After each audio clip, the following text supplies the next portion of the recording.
台風の雑学気象科学編。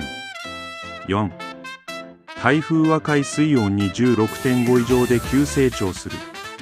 この温度を超えると海が巨大な蒸気機関になり、台風が一気にパワーアップする。